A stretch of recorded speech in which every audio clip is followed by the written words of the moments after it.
자, 이번 시간에는 사기 강박에 관한 빈출지문 뽀개기 함께 하시겠습니다. 먼저 목차 잠깐 보실까요? 자, 우리 의사표시를 보고 계시고요. 1장 진이 아닌 의사표시, 2장 허위표시, 세 번째 차고, 지금 사기 강박 함께 하시겠습니다.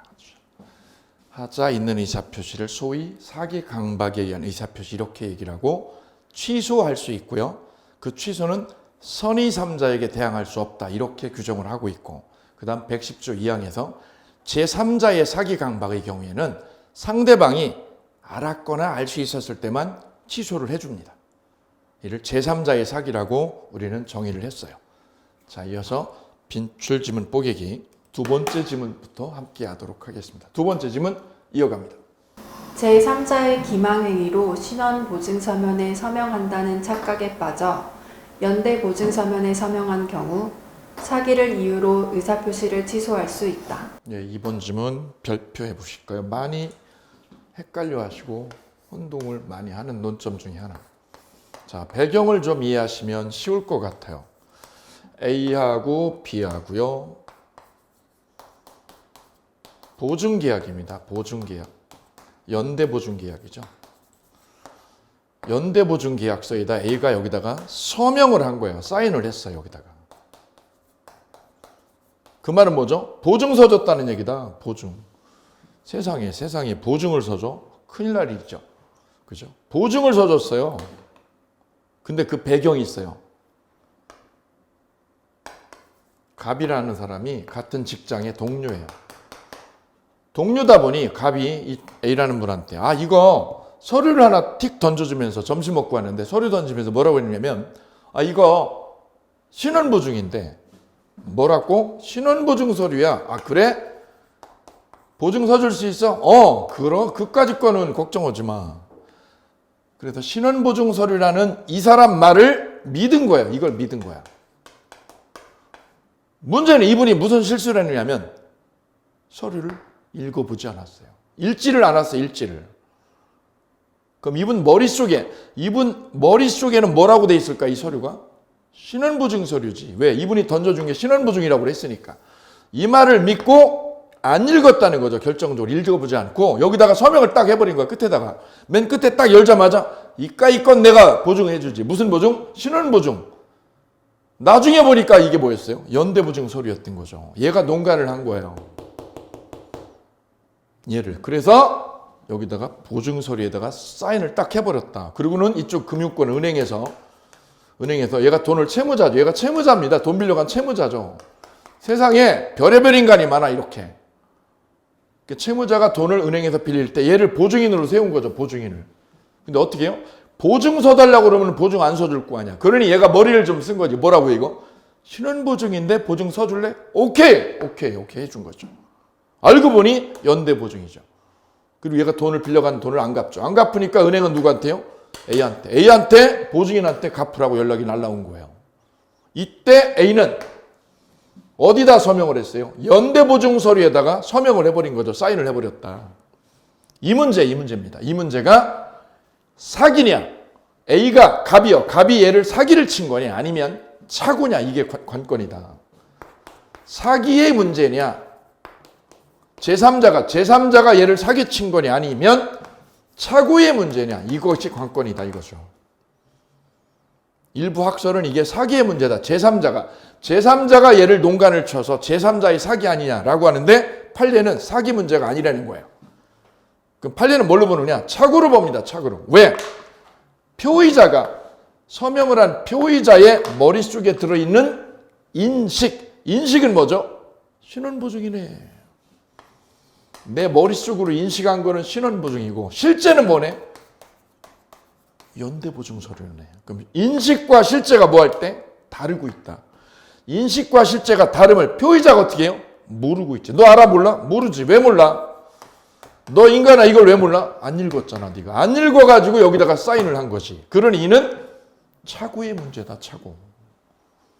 그래서 차고를 우리가 정의할 때 뭐라고 그래요? 인식과 내가 인식한 거하고 뭐가? 실제가 다르잖아. 이게 다른 거를 모르고 있는 상황. 이를 차고에 의한 의사표시라고 정의를 했죠. 그래서 이 문제는 사기로 취소하는 게 아니라 뭘로 취소합니다? 착오로 착오로 취소할 수 있다라고 얘기합니다. 그래서 이 판례를 우리는 서명의 착오라고 합니다. 서명의 착오.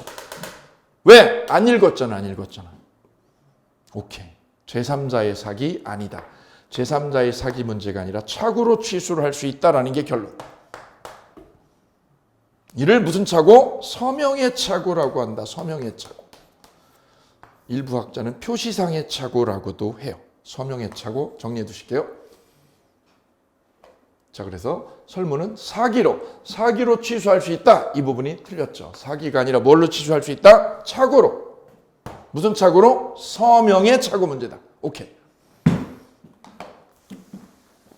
우리 시험엔 19회 시험에 28회 시험에 2번 출제된 적이 있습니다.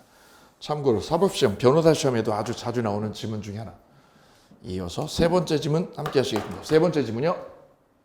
교환계약의 당사자 일방이 상대방에게 그가 소유하는 목적물의 시가를 허위로 고지한 경우 원칙적으로 사기를 이유로 취소할 수 있다. 교환 그러면 어떻게 하는 거냐면 목적물하고 목적물을 바꾸는 거죠.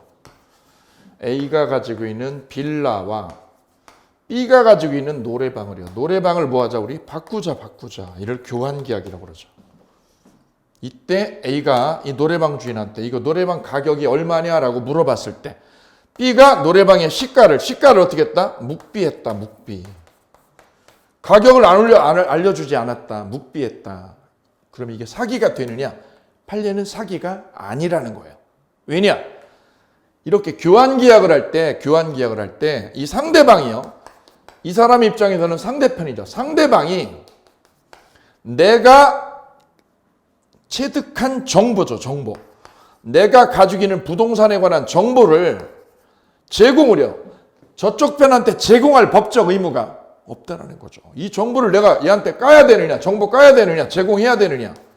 그거 아니라는 거지. 제공 안 해도 법적으로 문제되지 않는다. 그래서 이 시가를 어떻게 했다? 묵비를 했거나 시가보다 더 높게 불렀다. 이거 2억인데 3억이라고 불렀다. 이거 사기 아니라는 거예요. 왜? 이 정보를 내가 체득한 정보, 내가 가지고 있는 정보를 상대방한테 제공하는 거. 소위 말해서 정보를 까줘야 될 의무가 없다라는 거죠. 내가 이 정보 까야 돼? 아니야. 깔 필요 없잖아. 그래서 묵비를 했거나 가격을 알려주지 않았거나 가격을 어떻게 했다? 높게 불렀어. 2억인데 3억이라고. 이거 사기 아니라는 점입니다. 오케이. 아주 유명한 판례죠. 교환해서 시가를 묵비하거나 높게 부른 거는 사기로 성립하지 아니하더라. 이어서 네 번째 질문 이어갑니다. 네 번째 질문 함께 하실게요. 네 번째 질문입니다. 교환계약의 당사자 일방이 자기 소유 목적물의 시가를 묵비한 것은 특별한 사정이 없는 한 기망행위가 아니다. 시가를 묵비한 거 또는 높게 부른 거는 사기 아닙니다. 기망행위가 아니다. 사기가 아니다. 왜? 내 정보를 까줘야 돼요? 안 까도 돼. 안 까도. 이어서 다섯 번째 질문입니다. 갑의 대리인 을의 사기로 을에게 매수 의사를 표시한 상대방 병은 갑이 그 사실을 알지 못한 경우에도 사기를 이유로 법률 행위를 취소할 수 있다. 자, 이 문제가 바로 대리인의 사기 문제. 자, 이 문제 별 3개 하실게요. 시험엔 두 군데죠. 두 군데 중에 한 군데를 매년 타켓으로 삼고 있는데 A하고 B 간의 부동산 매매 계약이 진행이 될 때 중간에 있는 제3자가 사기를 쳤다. 이렇게. 이를 뭐라고 그래요? 제3자의 사기라고 그런다. 제3자의 사기. 제3자가 B를 사기를 쳤다. 그 B가 제3자한테 사기를 당해서 A 땅을 매입을 했다. 그때 B는 이 계약을 사기당했으니까 취소하려고 그러죠. 취소하기 위한 전제 조건이 뭐냐? 상대방이죠. 이 상대방이. B와 매매 계약을 한 상대방이 C가 장난질한 거를 뭘 했을 때? 알았거나 알 수 있었을 때 이때만 사기당한 사람이 계약을 취소를 할 수 있다는 점. 둘이 뭐 했을 때요? 공모했다는 거. 이놈하고 이놈이 공모했다는 걸 B가 입증하면 취소됩니다. 너하고 네 둘이 공모했잖아. 이거 네가.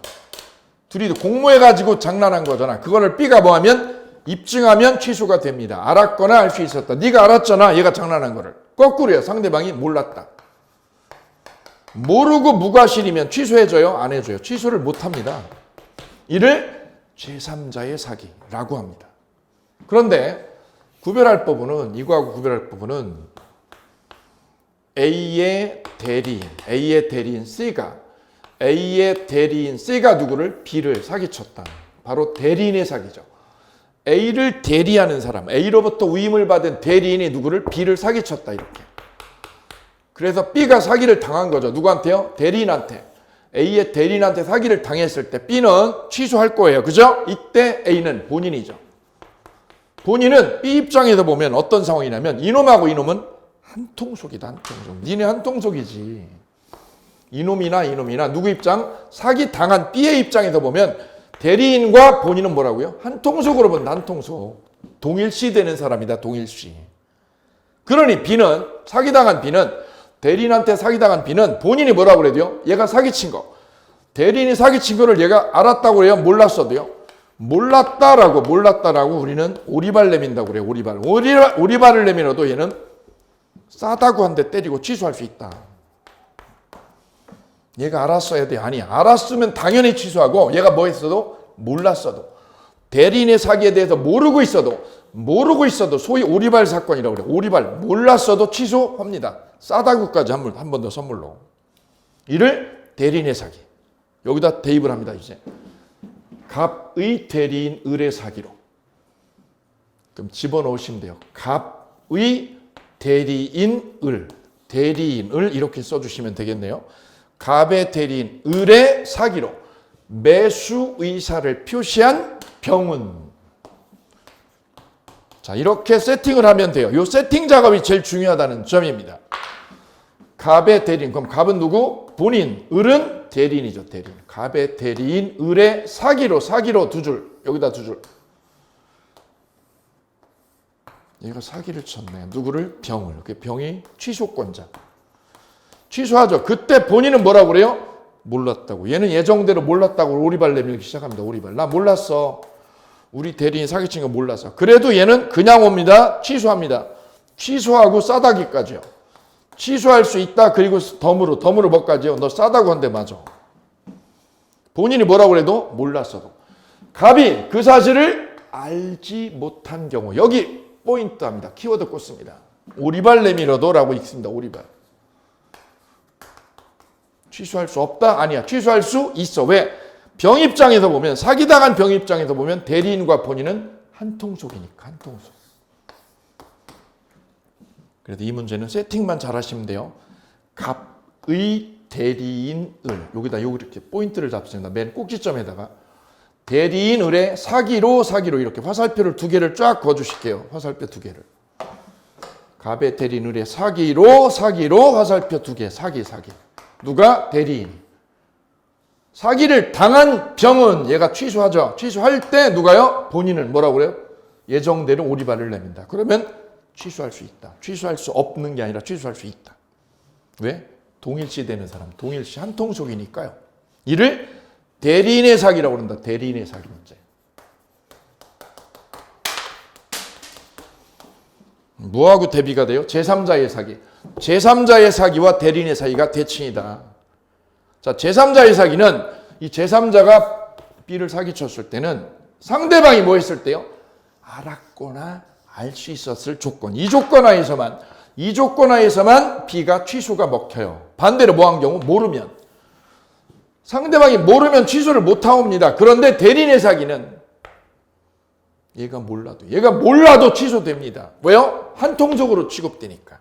이 점, 제3자의 사기와 대리인의 사기의 차이가 바로 이거다. 이 부분 몰랐죠. 제3자의 사기에서는 상대방이 모르면 어떻게 돼요? 취소를 안 해주잖아요. 근데 대리인의 사기는 이게 대리인의 사기를 쳤을 때는 뭐 했어도 몰랐어도 뭐가 돼요? 취소가 된다는 점이다. 바로 이 점에서 대칭이다. 이 점에서 대칭. 여기가 출제 포인트. 출제위원은 대리인의 사기를 내든지 제3자의 사기를 내든지 둘 중에 하나를 반드시 시험에서 물어본다. 그리고 의사표시에서 사례 문제로 출제 1감 그러면 이거죠. 둘 중에 하나입니다. 이쪽 1번이냐 2번이냐. 1번은 제3자의 사기, 2번은 대리인의 사기. 둘 중에 하나 반드시 출제한다는 점 기억하실게요.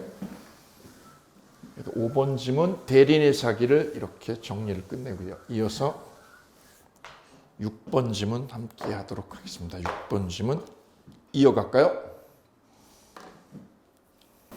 아파트 분양자가 아파트 단지 인근에 공동묘지가 조성되어 있다는 사실을 분양계약자에게 고지하지 않은 경우에는 기망행위에 해당한다. 단지 인근에 뭐가 있어요? 공동묘지가 있다는 사실을 분양자에게, 분양계약자에게 고지를 하지 않았다. 우리는 이를 부작위에 의한 기망이라고 한다. 부작위. 고지를 해야 될 사람이 고지를 하지 않은 일, 부작위에 의한 기망. 오케이. 이거 사기로 취소할 수 있습니다. 단지 인근에 뭐가 있다는 거, 공동묘지가 있는 거를 고지를 안 하고 분양을 해버렸을 때. 이거는 사기다 아니다? 사기다. 무슨 사기? 부작위에 의한 사기. 오케이. 동그라미입니다. 이어서 7번 질문입니다. 아파트 분양자에게 기망행위가 인정된다면 분양계약자는 기망을 이유로 분양계약을 취소하거나 취소를 원하지 않을 경우 손해배상만을 청구할 수도 있다. 27의 문제죠. 이쪽에서 분양을 했습니다. B한테요. 단지 인근에 공동묘지가 있다는 거 아니면 쓰레기 소각장이 있다는 거를 고지를 해야 되는데 여기 묘지가 있다는 거, 공동묘지는 거를 뭐 하고요? 고지하고 안 하고, 고지를 안 하고 분양을 했죠.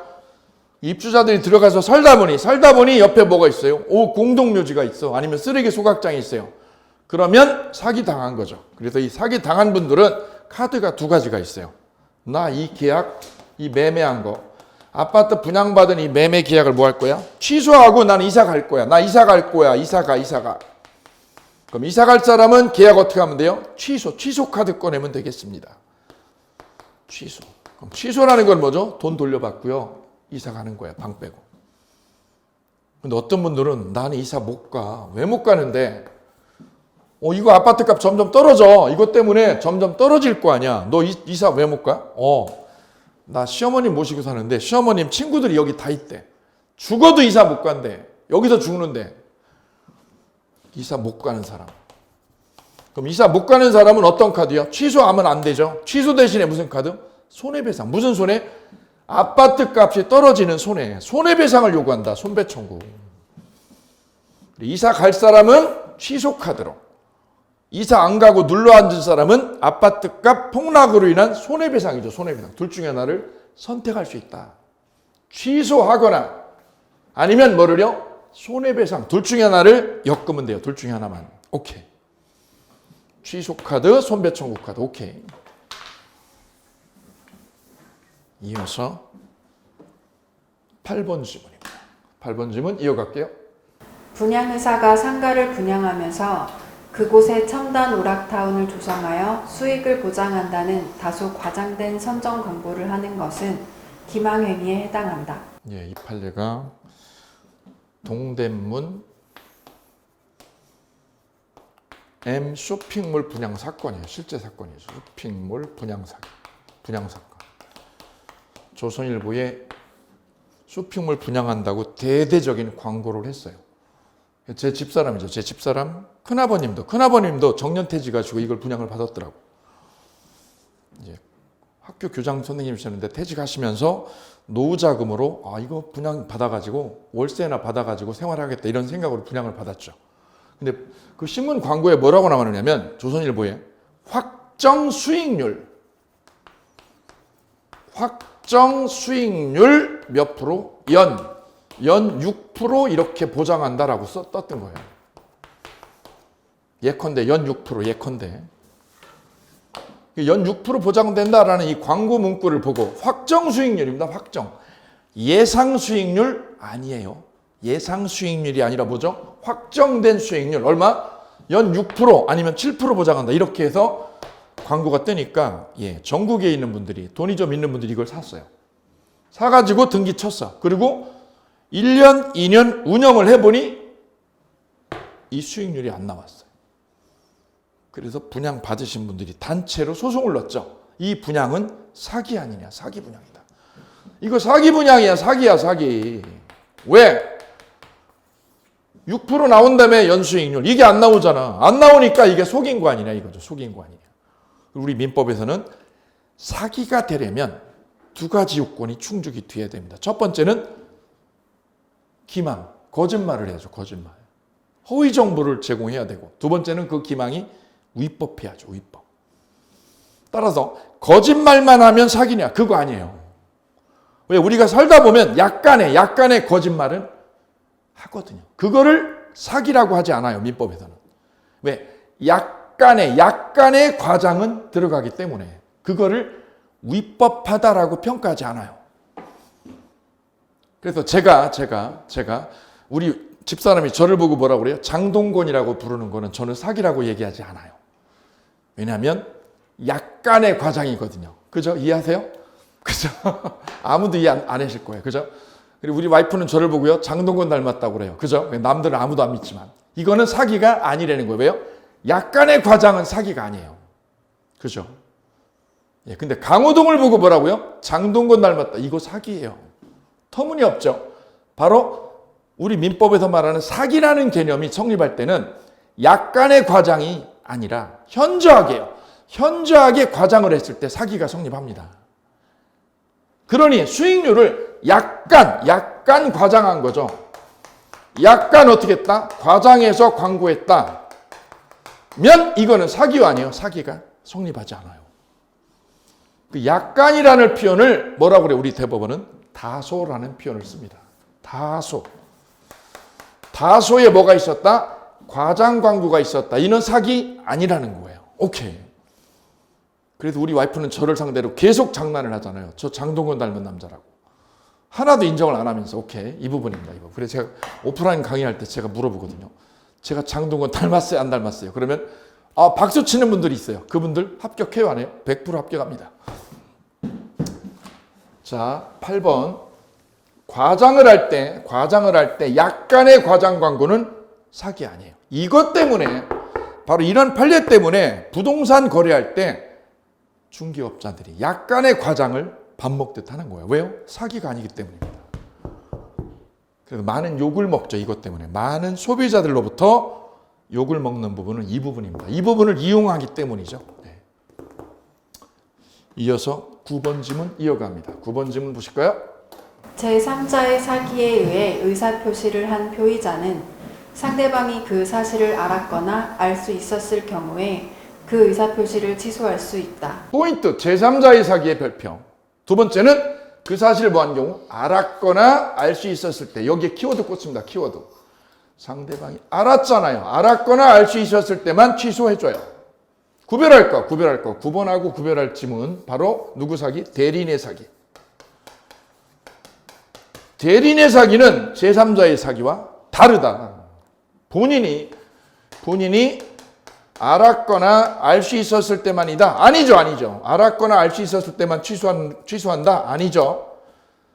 본인이 뭐 했어도 몰랐어도 본인이 몰랐다고 오리발 내밀어도 몰랐어도 취소가 됩니다. 여기 조심하셔야죠. 오케이. 그래서 제3자의 사기 그러면 우리는 반대편에 대리인의 사기가 늘 항상 쫓아오셔야 됩니다. 우리 머릿속에는 대리인의 사기와 제3자의 사기가 한꺼번에 움직이셔야 됩니다. 그래야 답을 쉽게 끄집어낼 수 있다는 점. 이어서 11번 이어갑니다. 10번이죠. 10번 지문이요.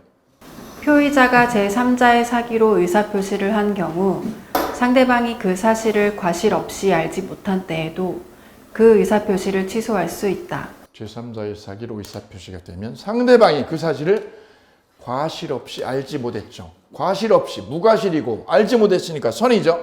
선이 무과실이면 취소해줘요. 취소해주지 아니합니다. X. 그럼 언제 취소해줘요? 알았거나 알 수 있었을 때. X 지문. 11번 지문입니다. 대리인의 기망행위에 의해 계약이 체결된 경우 계약일 상대방은 본인이 선의이더라도 계약을 취소할 수 있다. 대리인의 사기 나왔습니다. 드디어. 대리인의 사기. 이때 본인이 뭐라고요? 선의여도 본인이 선의에 여기에 키워드 꽂습니다. 키워드. 우리는 뭐라고 그래요? 오리발이라고. 얘가 오리발 내미는 거는 예정된 거야. 몰랐다고. 나 몰랐다고 오리발 내밀죠. 그러면 취소할 수 있다. 그리고 싸다기까지요. 싸다기 한 대 맞아 넣어. 이를 대리인의 사기. 대리인의 사기 그러면 본인을 알았다고요? 몰랐다고? 몰랐다고 나온다. 무조건 몰랐다고. 본인이 몰랐다고 해도 취소해버려. 거기다 싸다구까지. 오케이. 절대 놓치면 안 되는 명제. 이어서 12번 지문 함께합니다. 12번 지문요. 대리인의 기망행위로 계약을 체결한 상대방은 본인이 선의이면 계약을 취소할 수 없다. 본인이 선의여도 취소할 수 있다. X. 13번 지문입니다.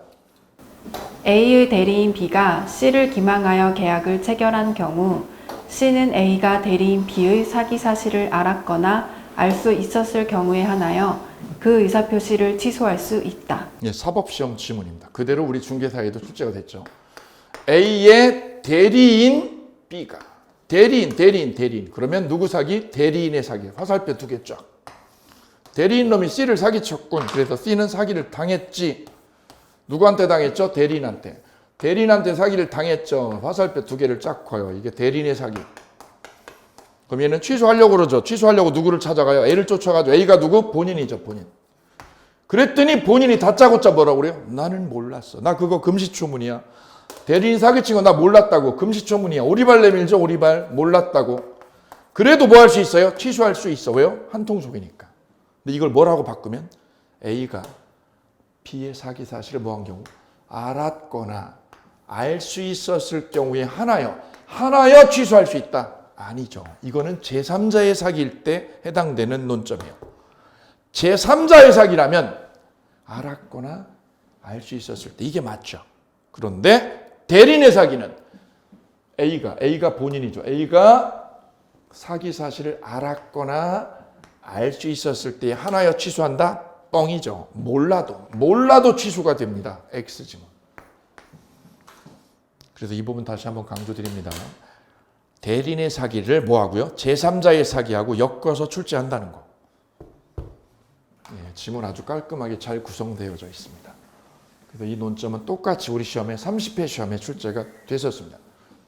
이어서 14번 지문 이어갑니다. 14번 지문. 중대한 고지 의무를 위반한 경우 표의자는 의사표시를 부작위에 의한 기망으로 취소하거나 기망행위로 인한 손해배상을 청구할 수 있다. 예, 공동묘지가 존재하는 것을 분양자가 고지를 안 했죠. 이를 부작위에 의한 기망. 그때 표의자는 의사표시를 취소. 부작위에 의한 기망으로 취소해버리면 되죠. 취소 카드 하나. 취소를 원하지 않으면 손해배상. 둘 중에 하나 선택할 수 있다. 오케이 동그라미. 이어서 15번 질문입니다. 강박에 의해 증여의 의사표시를 하였다고 하여 증여의 내심의 효과 의사가 결여된 것이라고 할 수 없다. 예, 좀 까다롭지만 정리하고 갑니다.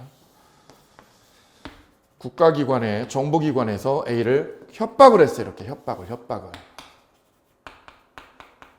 당신 전 재산을 국가에다가 헌납해 증여를 해. 그러면 대가로 너를 죄를 좀 면하게 해줄게. 너 사형 안 받도록 국가가 협조해줄게. 협박을 했어요. 전 재산을 뭐 하라고요? 증여하라고. 그래서 A는 강박에 의해서 전 재산을 증여를 선택하게 됩니다. 자발적으로 아니죠. 협박에 의해서 증여를 하는 거죠.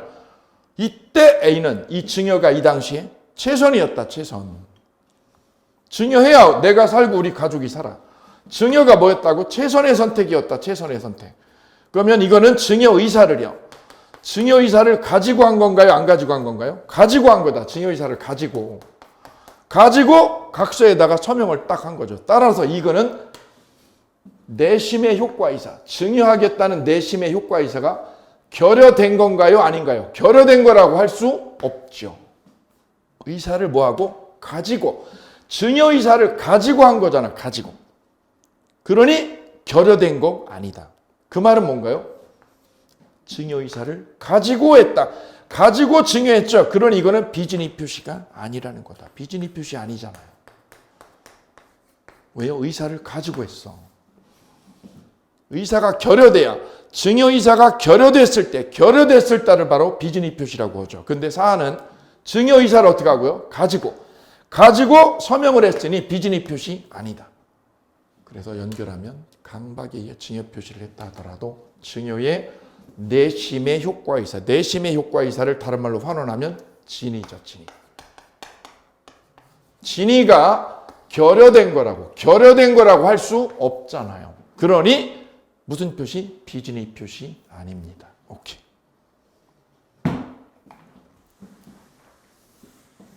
이어서 16번 지문 이어갑니다.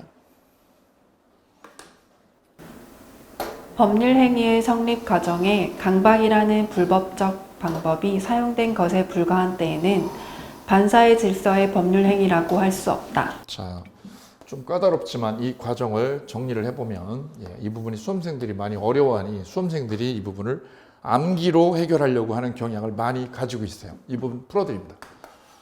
우리가 의사표시를 할 때요. 3단계를 거치게 돼요. 1단계, 2단계, 3단계 이렇게 의사표시가 이루어지게 되는데 첫째요. 의사결정 단계. 어떤 계약을 하기 위해서는 먼저 의사결정을 하게 됩니다. 나 제주도에 살 거야. 아니야. 나는 강원도에 살 거야. 의사결정을 해요. 어디다? 제주도냐 강원도냐 의사결정. 두 번째, 결정한 걸 어떻게 해요? 표시를 해요. 의사표현을 해요. 의사표현. 나 10억에 살 거야. 10억에 살 거야. 이 강원도에 있는 땅을. 의사표시하죠. 그리고 세 번째, 그 표시된 계약의 내용이죠. 내용. 내용에 대해서 적법하냐 불법하냐를 따지게 돼요. 바로 민법 103조는 어디냐? 바로 이거예요. 내용이 뭐 할 때요? 문란하면 사회질서를 위반할 때가 바로 103조다. 따라서 103조는 계약의 내용이죠. 내용이 뭐에 위반하면 사회질서에 위반되면 그게 바로 민법 몇 조? 103조다. 반사회적 행위에 해당이 됩니다. 그래서 103조는 내용이 문제다. 내용. 근데 1단계인 의사결정할 때 뭐가 있었다? 강박이 있었다. 의사결정에서 강박이 있었다. 그러면 이거는 103조 문제가 아니라 그냥 의사결정 과정이죠. 결정 과정에 뭐가 있는 거예요? 하자가 있는 거다. 하자. 의사결정할 때 협박으로 한 거니까 이거는 의사표시의 하자로 취소사유다. 이건 취소사유. 취소지. 103조 아니죠. 바로 이 문제입니다. 법률에 의해 무슨 과정에? 성립과정이에요. 성립과정 밑에다 뭐라고요? 의사결정 과정이에요. 의사결정 과정에 뭐가 있었다? 강박이라는 불법적 방법.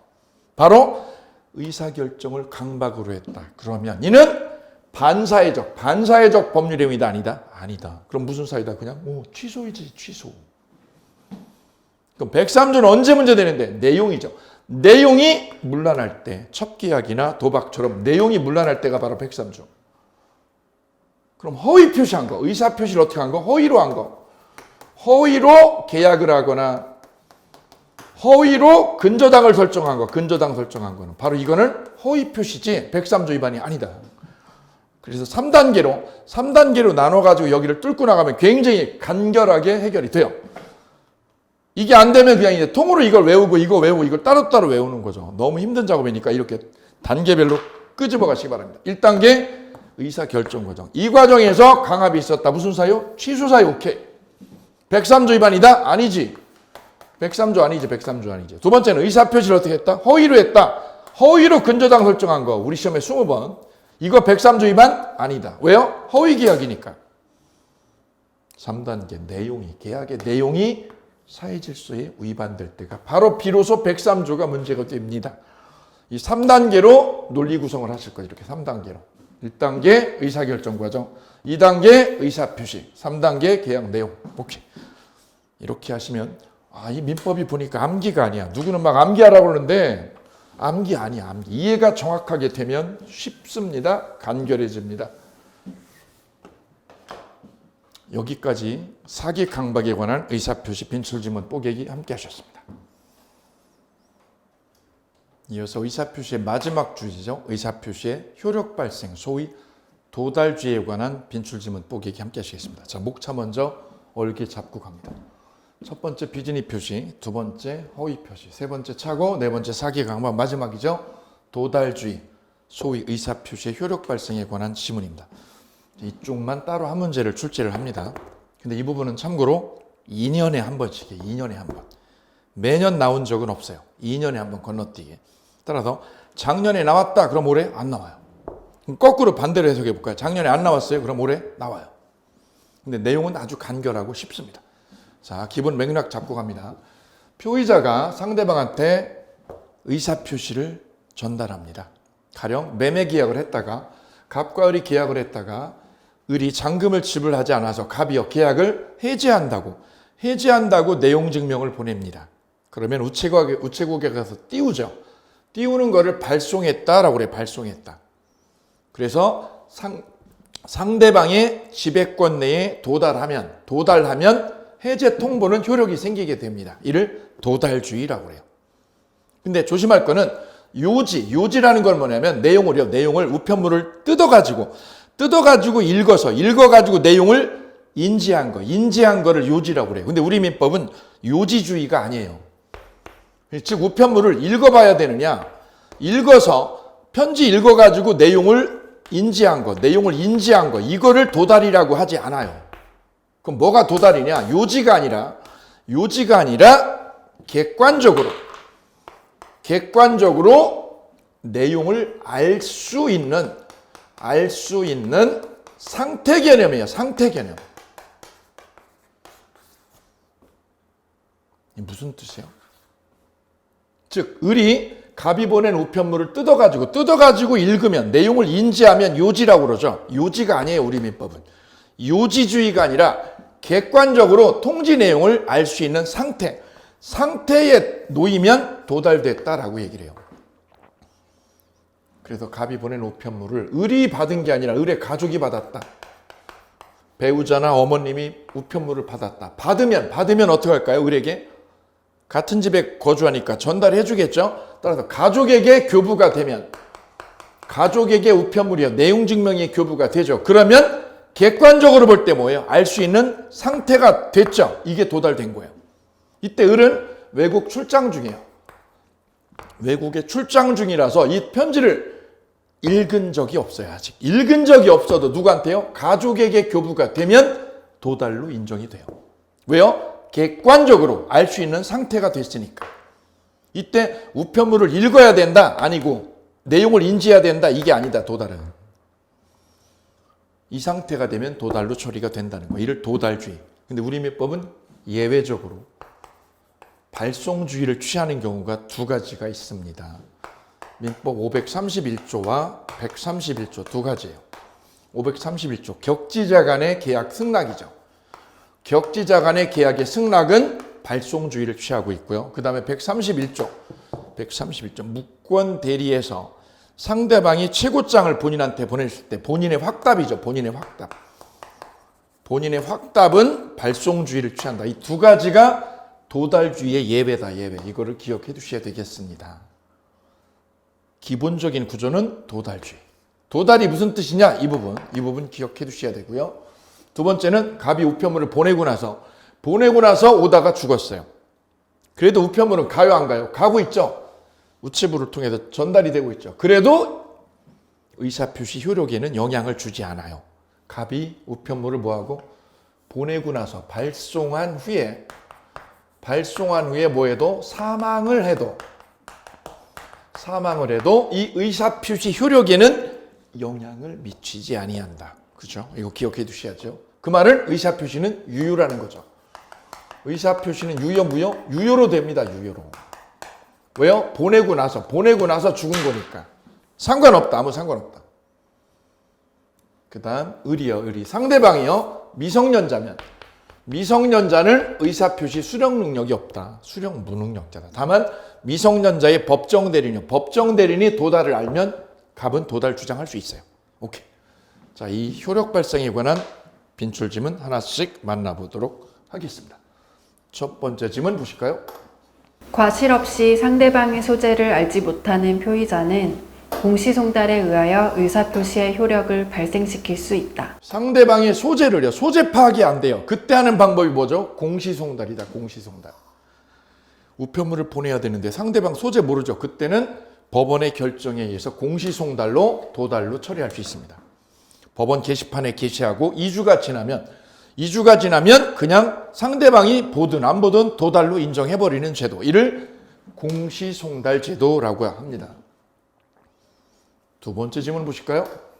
표의자가 의사표시 발신 후 행위 능력을 상실하더라도 그 의사표시의 효력에는 영향이 없다. 별표하실게요. 의사표시를 뭐하고 나서 발신 후, 여기 별표, 발신한 후에 어떤 일이 행위 능력을 상실했다 또는 사망했다. 표의자가 행위 능력을 상실해버리거나 사망을 해도 보내고 나서 일어난 일이죠. 그래서 의사표시의 효력에는 뭐하지 않는다? 영향을 미치지 아니한다. 오케이. 그 말은 의사표시 효력은 유효라는 거다. 영향이 없다. 다른 말로 유효로 됩니다. 의사표시는 유효다. 이거 취소 못해요. 보내고 나서 행위 능력을 상실해도 의사표시는 유효이기 때문에 취소도 안 되고 그대로 효력이 있다. 그대로 효력. 오케이. 그래서 기억해 두십니다. 보내고 나서 의사표시를 뭐하고 나서 발신 후에 사망을 출제하든가 아니면 행위 능력 상실을 출제하든가 둘 중에 하나다. 그래도 의사표시 효력에 영향을 미치지 아니한다. 조문 원문 그대로 기억하실게요. 이어서 세 번째 질문 함께 하시겠습니다. 세 번째 질문입니다. 표의자는 의사표시가 도달하기 전에는 그 의사표시를 철회할 수 있다. 도달하면 철회 안 되죠. 근데 도달 전이죠. 도착하기 전이면 내가 보낸 우편물이 뭐하기 전? 도착하기 전. 그럼 뭐 할 수 있죠? 철회해버릴 수 있죠. 반대해서 가면 도달 후에는 처리할 수 없습니다. 이렇게 출제하기도 해요. 도달 전이냐 도달 후냐 두 가지 한꺼번에. 동그라미 지문. 이어서 4번 질문입니다. 우편물이 등기우편의 방법으로 발송되었다는 사실만으로는 상당 기간 내에 도달하였다고 추정할 수 없다. 자, 우리가 우편물을 띄울 때 두 가지 방법이 있죠. 보통 우편 하나, 등기 우편 하나. 이때 보통 우편은 우체부가 가가지고 집어넣고 사인을 안 받아오죠. 그렇기 때문에 도달로 인정을 못 받아요. 근데 등기 우편은 상대방한테 이 가족이나 아니면 동거 친족이나 아니면 같은 직장에 근무하는 분한테 서명을 받아요. 서명을. 등기 우편 왔습니다. 그죠? 누구누구 씨 서명 받죠? 관계가 어떤 관계냐? 가족 관계냐? 직장 동료냐? 서명을 받으니까 등기 우편은 뭘요? 도달로 인정받죠. 추정됩니다. 따라서 등기 우편의 방법으로 발송되었다. 그러면 도달로 추정할 수 없다. 아니다. 추정됩니다. X. 거꾸로 보통 우편이면 추정 안 돼요. 이게 맞죠. 등기 우편에 포인트 두시면 되겠습니다. 이어서 5번 질문 이어갑니다. 도달이란 의사표시의 내용을 상대방이 수령한 것을 의미하지 않는다. 도달이란 무슨 뜻? 객관적으로 볼 때 알 수 있는 상태에 놓이면 도달이다. 그러니 을이요 우편물을 찢어가지고 읽어야 돼요. 읽었음을 요하지 않는다. 상대방이 우편물을 수령한 거를 의미하는 거 아니에요. 그래서 저는 지금 도달주의를 강의하고 있거든요. 하고 있는데 출판사에서 저희 집에 원고가 왔어요. 제가 보낸 원고 교정 작업한 게 왔어요. 저희 집에 와 있어요. 그래서 저를 대신해서 저희 가족이 받아놨다. 그런데 저는 아직 뜯어보지 않았죠. 그거 도달된 거예요. 왜냐? 객관적으로 가족에게 교부되면 알 수 있는 상태니까요. 그래서 도달이란 상대방이 우편물을 수령한 거를 뜻하지도 않고 내용을 읽어본 거를 뜻하는 게 아니라는 점입니다. 오케이. 이어서 6번 질문입니다. 표의자가 매매의 청약을 발송한 후 사망하여도 그 청약의 효력에 영향을 미치지 아니한다. 자, 한 번 더 정리합니다. 발송 후 뭐해도 사망해도 보내고 나서 사망했죠. 또는 행위 능력을 상실해도 의사표시 효력에 뭐하지 않는다? 영향을 미치지 아니한다. 오케이. 그 말은 의사표시 효력은 유효라는 점. 보내고 나서 사망하거나 보내고 나서 제한 능력자가 돼도 의사표시 효력에 영향을 주지 않는다. 영향이 없다. 유효다. 오케이. 이어서 7번째 질문 이어갑니다.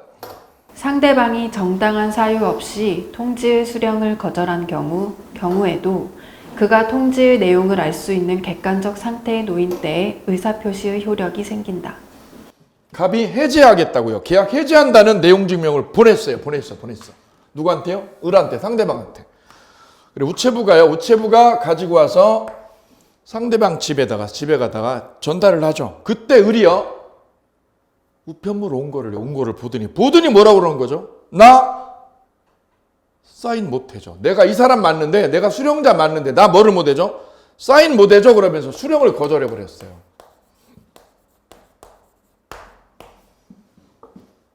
그래도 객관적으로 알 수 있는 상태라면, 이런 상태라면 얘가 수령을 거절해도 도달로 처리가 된다라는 거예요.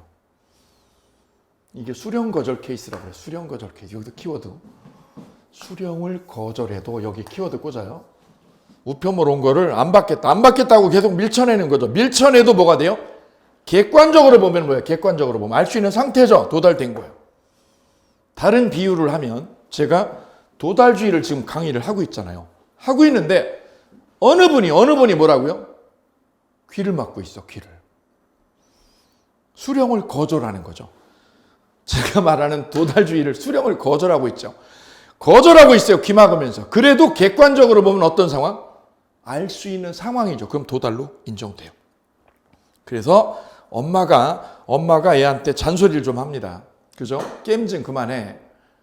옆에 애아빠도 같이 게임하죠. 그러면 아빠까지 같이 욕먹는 거죠. 여보 게임 좀 그만해. 애가 당신 따라하잖아. 라고 잔소리하죠. 그때 애하고 아빠가 동시에 어떻게 해요? 또 저 잔소리. 그러면서 귀를 딱 막잖아요. 귀를 막아요. 그래도 뭐야? 객관적으로 도달이 된 거다. 도달된 거예요. 귀를 막아도, 주관적으로 귀를 막아도, 귀를 틀어막고 안 받으려고 그러죠. 이걸 뭐라고 그래요? 수령 거절을 해도 객관적으로는 도달로 인정이 됩니다. 그래서 아이 아빠가 엄마 잔소리에 대해서 귀를 틀어막아도 법에서는 도달의 효력이 생기옵니다. 수령 거절 케이스. 아주 유명한 판례입니다. 꼭 기억해 두셔야 되겠고요. 이어서 8번째 지문입니다. 이어갑니다. 의사표시가 기재된 내용 증명 우편이 발송되고 달리 발송되지 않았다면 특별한 사정이 없는 한 그 의사표시는 도달된 것으로 봄이 상당하다. 뭐죠? 보통 우편이 아니라 내용 증명이죠. 내용 증명이 발송되고 반송되지 않았다. 나한테 되돌아오지 않았죠. 그러면 그 의사표시는 뭐한 걸로? 도달된 걸로 인정받습니다. 오케이. 내용 증명이나 등기 우편. 반면에 보통 우편은 도달로 인정을 못 받아요. 이 점 구별하실게요. 이렇게 해서 의사표시의 효력 발생, 도달주의에 관한 빈출지문 뽀개기 함께 하셨습니다. 이렇게 해서 오늘 의사표시 전체에 관한 빈출지문 뽀개기를 모두 마쳤습니다. 함께 해주셔서 감사합니다.